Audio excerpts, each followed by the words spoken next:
Bom, vamos agora para uma outra pauta. Deixa eu falar com o Felipe Barros. Coloca ele na tela. Deputado, muito obrigado pela tua presença aqui. Oi, Cláudio. Eu que agradeço o convite de poder falar com. Excelente. A gente está travando um pouquinho aí a conexão, mas a gente vai seguir adiante aqui. Bom, o principal motivo da tua presença aqui hoje é porque você protocolou ontem, a gente até noticiou no site, protocolou ontem uma série de requerimentos de informação, disparou ofício para a PGR, para a CGU, para o TCU, para órgãos de controle, fiscalização, solicitando informações, detalhes deste acordo, deste protocolo de intenções que foi assinado pelo Ministério dos Povos Indígenas, lá em Davos, na semana passada, com uma multinacional brasileira, para dar ali a gestão de serviços dentro das terras indígenas. Então, a gente está debruçado sobre isso. Teve gente que interpretou aí como cessão de terras, a gente sabe que não é isso, mas quando você faz a gestão de serviços públicos em qualquer lugar, em qualquer parte do território do Brasil, precisa ter licitação, precisa ter concorrência, precisa ter consulta pública. E isso não aconteceu. Ontem, inclusive, Felipe, a SECOM, a Secretaria de Comunicação da Presidência, soltou uma nota, eu publiquei no site, uma nota em que eles dizem que esse é um protocolo de intenções, que é um instrumento legítimo, preliminar, e que vamos dizer assim, não confere nenhum poder para essa empresa fazer qualquer coisa antes da consulta prévia às lideranças indígenas. Eu, inclusive, ouvi várias lideranças hoje. Amanhã, a articulação dos povos indígenas do Brasil vai ter uma reunião aqui no Brasil, esse tema será debatido e eles estão insatisfeitos porque eles acham que deveriam ter sido consultados sobre qualquer tipo de projeto que envolva as suas aldeias e os seus territórios. Cláudio, em primeiro lugar, eu quero parabenizar você, porque foi você o primeiro grande jornalista que trouxe esse assunto à tona, né? Antes da sua matéria, nós tínhamos alguns perfis nas plataformas de redes sociais abordando o assunto, mas foi você, em primeiro lugar, que trouxe esse assunto, e eu quero lhe parabenizar por isso.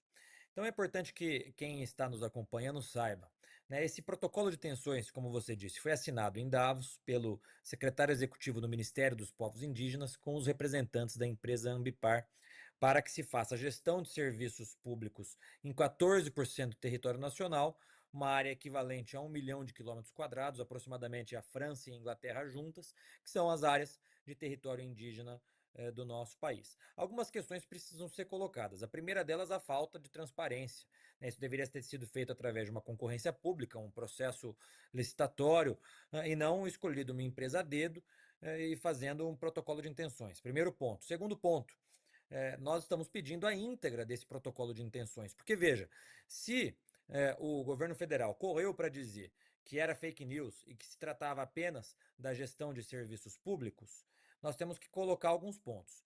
Essa empresa, Ambipar, vai ser remunerada de que forma? O governo federal vai pagar a ela para que ela preste esse serviço nesses 14% do território nacional, ou a Ambipar vai poder explorar determinados serviços nos territórios indígenas, vai poder explorar a biodiversidade, minérios, vai poder fazer um protocolo turístico em cada uma dessas áreas. Nós precisamos conhecer, porque certamente a Ambipar não fará essa gestão de serviços públicos por mera caridade, né? Ela vai ser remunerada de alguma maneira. Nós queremos saber de que maneira ela vai ser remunerada, né? Outro ponto, trata-se de terras indígenas. Você tem que necessariamente fazer um diálogo com as comunidades indígenas de cada um dos territórios que nós temos no nosso país, para saber se é viável, se não é, se as comunidades indígenas querem que essa empresa esteja presente ali dentro, prestando esse serviço de gestão em cada uma dessas comunidades indígenas.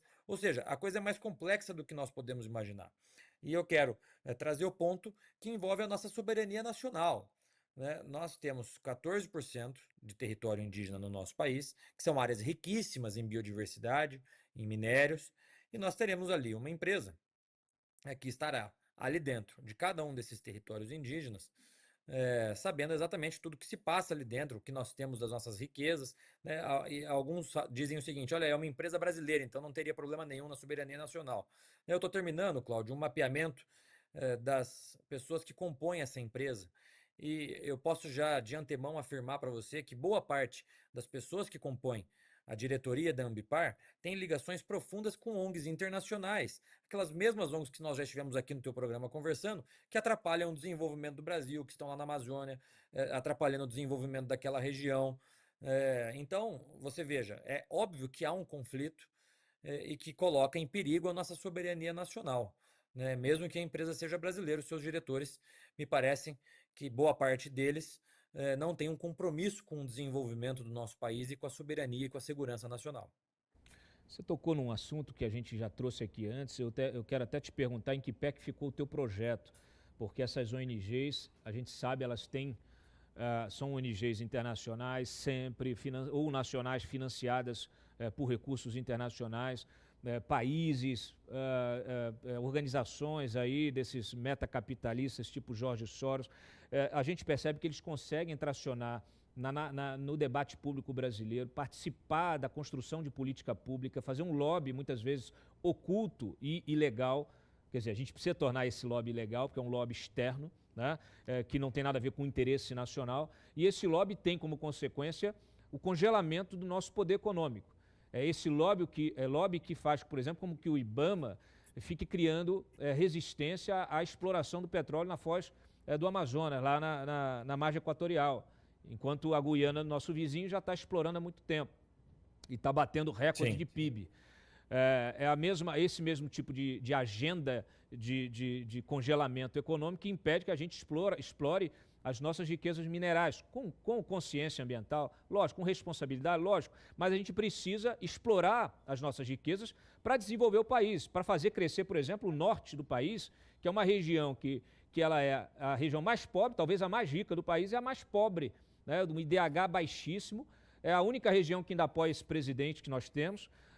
Infelizmente, essas pessoas vivem em condições de miséria. Manaus é hoje a capital mais favelizada do país, tem mais de 50% do município favelizado, as pessoas vivendo no meio da floresta, mas vivendo, quer dizer, cercadas pela floresta, mas vivendo no meio do esgoto.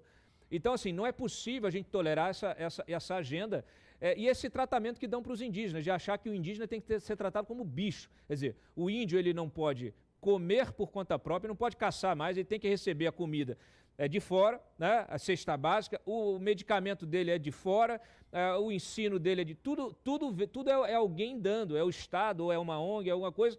E esse índio, eu converso com várias lideranças indígenas, que já me disseram várias vezes, tudo que a gente quer, Cláudio, é saneamento básico para as nossas crianças não morrerem de desnutrição, né? É água encanada, para a gente poder cozinhar, poder fazer a nossa comida, a gente poder produzir nas nossas terras, inclusive uma agricultura sustentável, uma agricultura orgânica, que pode, para aquelas aldeias que estão próximas dos centros urbanos, eles servirem de fornecedores também para a cidade. Quer dizer, desenvolver essas regiões, o que eles querem é integrar, é crescer, é poder ter o título da terra ali, pelo menos das propriedades em que eles vivem. Tem muita coisa que ela é simulada por essa agenda, o woke, né, de um ponto de vista mais lato sensu, e que infelizmente vem sendo tracionado dentro dessa pauta ESG, dentro dessa pauta da Agenda 2030. Exatamente. O problema das ONGs, além de todos esses que nós estamos abordando agora, eu estava vendo antes de mim o doutor André falar, e vocês, Cláudio, foram as primeiras vítimas do inquérito legal das fake news, e vocês vão se recordar que naquele momento havia uma grande pressão, um grande lobby de ONGs brasileiras que recebem dinheiro de ONGs internacionais, essas ONGs internacionais tentando pautar o debate nacional sobre a questão da liberdade de expressão. Então, se nós pegarmos todos os problemas brasileiros que nós estamos enfrentando ao longo das últimas décadas, você sempre vai cair na mesma origem, que são as ONGs internacionais que estão aqui no nosso país, atrapalhando o desenvolvimento, pautando o debate nacional, impedindo o Brasil se desenvolver, né? Então, o exemplo que você citou da exploração de petróleo na margem equatorial é um exemplo grande disso que nós estamos discutindo aqui. Porque enquanto a Guiana está explorando, você tem hoje dentro do governo Lula, que tem compromisso com essas ONGs internacionais que atrapalham o Brasil, o IBAMA que impede a Petrobras de explorar, sendo que isso poderia ser uma das salvações, uma das soluções para aumentar o aumento, para aumentar a riqueza, para aumentar a PIB per capita da população do Norte e Nordeste. Ou seja, ONGs que atrapalham o desenvolvimento e a geração de riqueza no nosso país. Né? E agora, esse caso da Ambipar é mais um exemplo disso.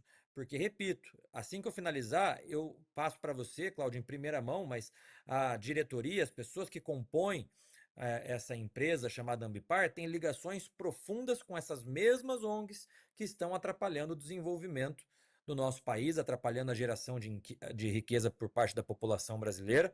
Né? Então, eu não vejo absolutamente nenhum benefício nessa empresa Ambipar poder fazer gestão de serviços públicos em 14% do território nacional, sem diálogo com as comunidades indígenas, sem transparência com a população. Né? Então, nós fizemos todos esses requerimentos. Eu acionei o Ministério Público Federal para que investigue esse protocolo de intenções, Tribunal de Contas da União, o próprio Ministério dos Povos Indígenas, para que eles nos disponibilizem a íntegra, não só desse acordo, desse protocolo de intenções, mas todas as reuniões anteriores que foram feitas as tratativas, porque a assinatura foi feita agora lá em Davos na última semana. Mas certamente eles não se conheceram em Davos e resolveram assinar esse protocolo de intenções. Uma conversa prévia já estava acontecendo. Então eu pedi a íntegra de todas as reuniões que a empresa Ambipar teve com o Ministério dos Povos Indígenas, para nós sabermos aquilo que foi debatido, quais são as contrapartidas que o Estado brasileiro deve dar à empresa Ambipar para que ela faça essa gestão de serviços públicos. E a gente precisa entender, e aí eu acionei a Comissão de Valores Mobiliários, por exemplo, a gente precisa entender se essa empresa tem a capacidade financeira e técnica para fazer esse tipo de gestão de serviços públicos em 14% do território nacional. É muita coisa, Cláudio. São áreas espalhadas em todo o Brasil. Uma Sim. empresa para prestar um serviço desse não é qualquer empresa. Eu tenho visto aí que as ações da Ambipar cresceram 5.000% nos últimos 60 dias, o que já é um indício de informação privilegiada. Né? Por quê? 5.000% ao longo desses últimos meses. Né? Será que tinham informação de que assinariam esse protocolo de intenções? Vazaram informações para alguns acionistas? Você vê claramente, inclusive, o gráfico, né, das ações, valorizações, batendo no auge, no pico, praticamente na semana anterior à reunião lá em Davos, onde eles assinaram esse protocolo. Então é uma coisa que realmente precisa ser apurada com muito critério, com responsabilidade.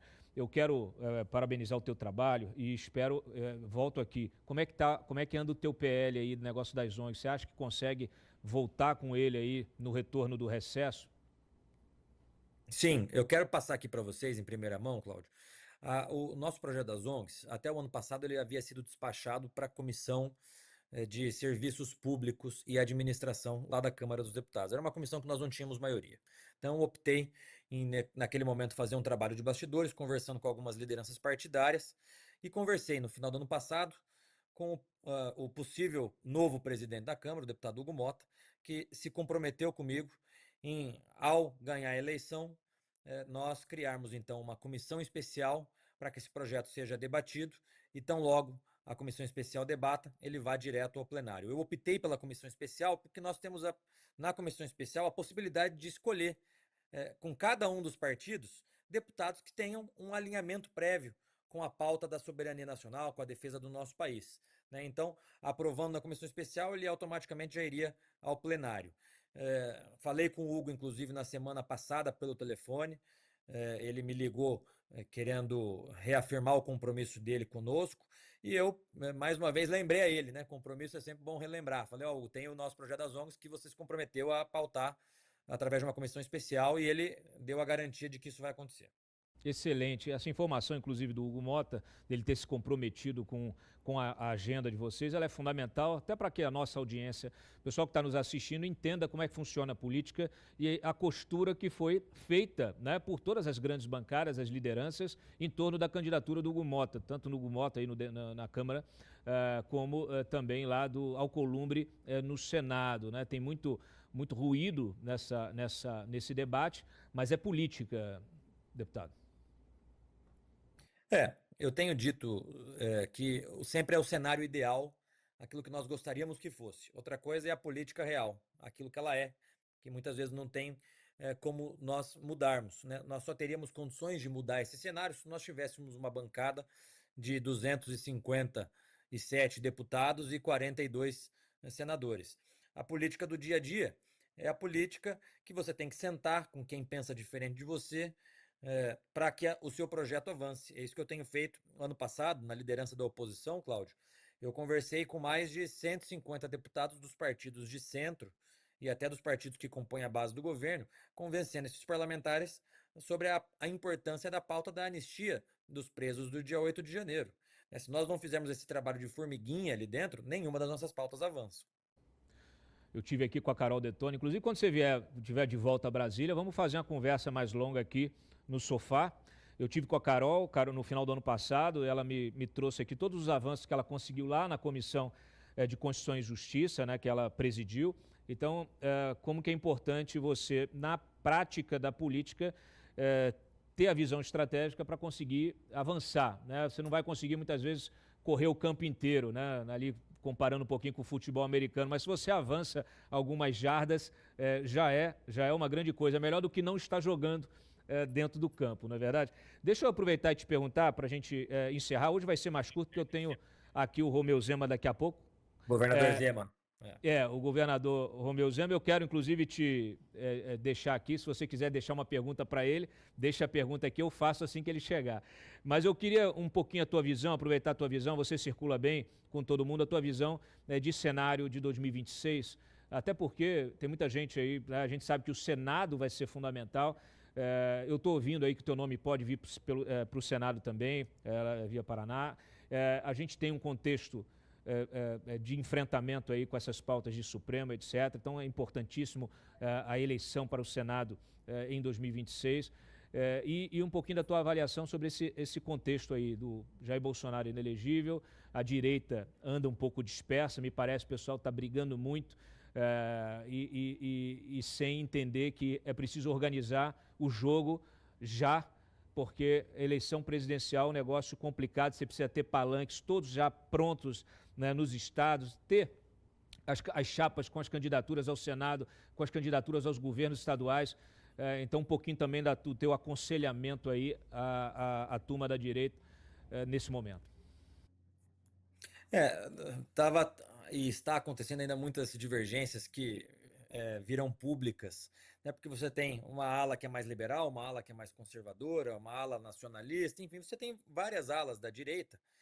E o que eu tenho dito para todo mundo é que, né, tá chegando o momento de nós, apesar das divergências pontuais que pode haver entre uma ala, entre um grupo e outro, o que é natural, diga-se de passagem, né? Porque aqui não é como o Partido Comunista Chinês, em que você precisa concordar 100% com tudo, né? Então, faz parte as divergências pontuais de determinadas alas. Agora está chegando o momento de nós esquecermos ou deixarmos por um segundo plano ou tratarmos como naturais as divergências e pensarmos daqui para frente qual país que nós queremos construir a partir de 26.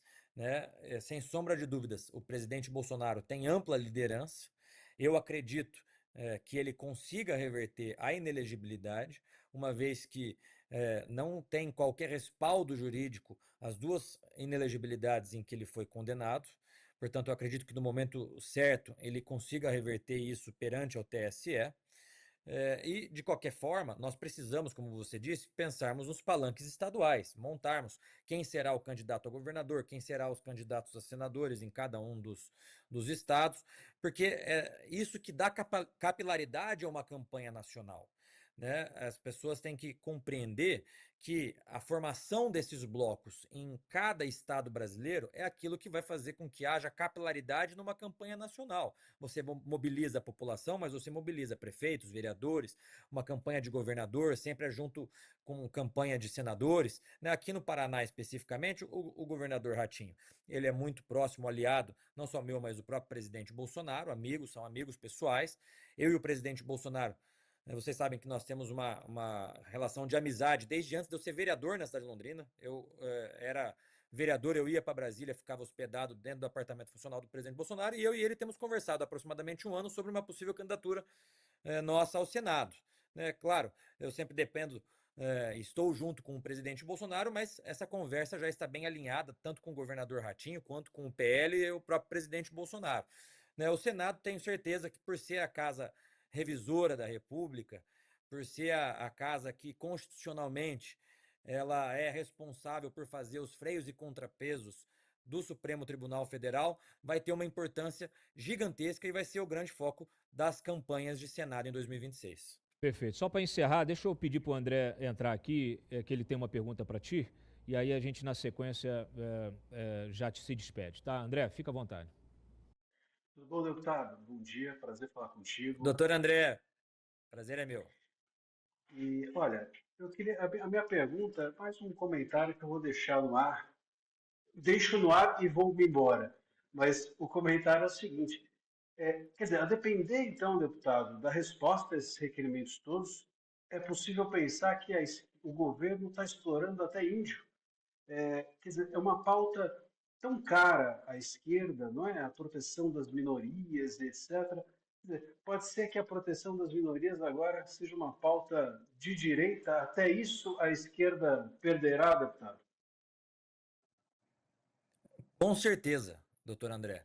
O que nós estamos vendo é que esse governo Lula está completamente descaracterizado, né? Graças ao trabalho de veículos independentes como este aqui e as redes sociais, cada vez mais a população percebe que o PT só tem slogans e que são slogans falaciosos, mentirosos, né? O Partido dos Trabalhadores que não defende o trabalhador, taxou a blusinha da Shopee, quis fazer esse monitoramento do Pix e que eu não tenho dúvida de que em algum momento mais para frente poderia ser taxado, né? Então, você vê que este governo é um governo que só tem slogans e esses slogans são mentirosos, né? Quem está defendendo a liberdade de expressão somos nós. Quem está defendendo agora as minorias, como os nossos indígenas, agora passa a direita. A própria soberania nacional. O governo Lula virou um governo entreguista, completamente vinculado a essas ONGs internacionais.